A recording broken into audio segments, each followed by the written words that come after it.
I grew up in Wyoming. My grandpa was in World War II. He's always kind of been a hero of mine. I joined the Marine Corps because I thought it was like the hardest thing. My parents had to sign for me. I was in the delayed entry program, so they signed for me when I was 17, and after graduation, I left, went to boot camp. Recently married my high school sweetheart right after Desert Storm. Got back home from that. We got married.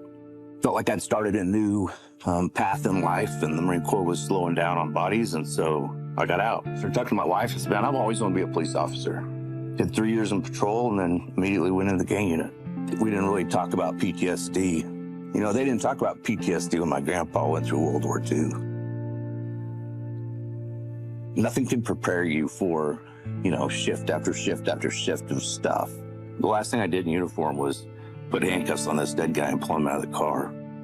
My buddy was fine. The guys in the unit were all fine. But then we just get together later and drink. I was on the department for just over 3 years, right around the 3-year mark, and I had an affair. I'm divorced in an apartment now by myself. I'd let down, obviously, my wife, my daughters, my family, and I didn't care. I mean, I was just so selfish. Ended up reconnecting with a girl I knew in high school who was divorced. We get together, and she starts talking about Jesus. I know here's a woman who wants something that I can't offer.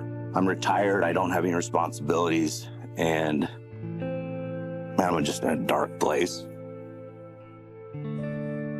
I remember having suicidal ideation off and on throughout the years.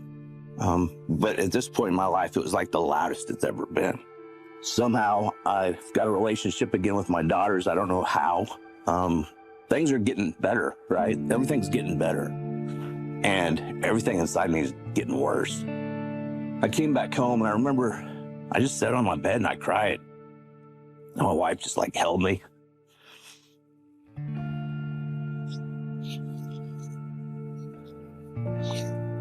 And I know I needed help. The guy I used to train jiu-jitsu with before the police academy. And I go in there and I start talking to Pete about this guy, and he started talking about this Mighty Oaks program. And there's something different in Pete.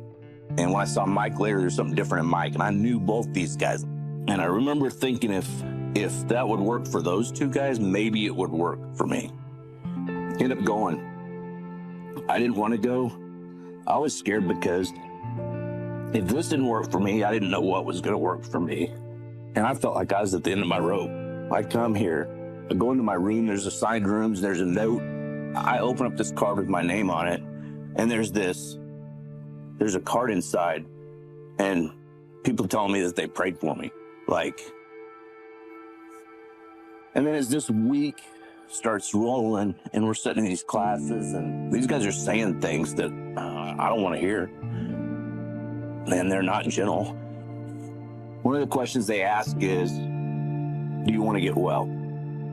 Pretty basic, right? I mean, that's a pretty basic question. I never really thought about it. So I went through that week, finished that week up, and I knew there was hard work moving forward. And these guys had prepared me for that and had given me a plan on what to do moving forward. It's different when you have that change and you see that you grieved God, like the creator of heaven and earth. But man, when you got a wife that's been praying for you and wants the best for you, and you come home and you know that that's what you want for her as well, then everything changes. And man, it's been so good. It's been good.